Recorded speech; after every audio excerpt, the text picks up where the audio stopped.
Hi, welcome back to episode 1 of my mini-series about spinal misalignment. Today, this video's focus is going to be how. How did my spine get misaligned? Now, first things first, about 70% of babies are born misaligned. Now, coming out of the birth trauma, the way that you were born, all of that trauma can make the spine misaligned right from the get-go, right from the start. Now, that doesn't mean that 70% of babies have symptoms. Now, it does take, sometimes it could take 10, 15, 20, 25 years for there to be pressure on that nerve to cause dysfunction. So the symptoms don't come about right when there's spinal misalignment. It can, but it can also take time. Now, when we look at the spine, your spine is made up of multiple bones. Those bones are there to protect the spinal cord because the spinal cord and the brain give life to your body. Without it, we're not able to feel or function.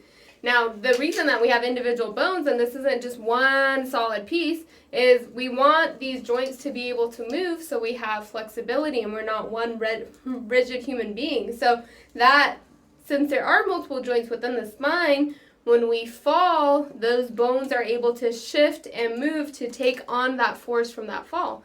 So if you think back to when you were a child, maybe playing on the playground, running, playing tag, learning to ride your bike, sometimes we probably have fallen when we were playing tag or hide and seek or learning to ride a bike. I experienced many falls at that time. But anything it might have been when you were a child, those falls all took that impact, all went to your spine, and it could have caused those bones to move.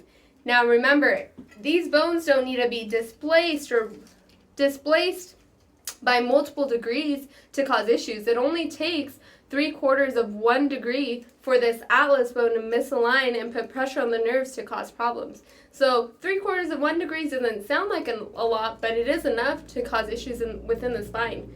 Now, those are some things that could have caused your spinal misalignment. Now that we have an idea of what can cause your spine to be misaligned, in the next episode here, in episode 2, I will be talking about what the spinal alignment does to the body. So stay tuned. The video will be dropping next Tuesday. Subscribe to our YouTube channel, like us on Facebook, follow us on Instagram. All of those avenues are going to be ways to get access to episode number 2 of this mini-series about spinal misalignment. Stay tuned.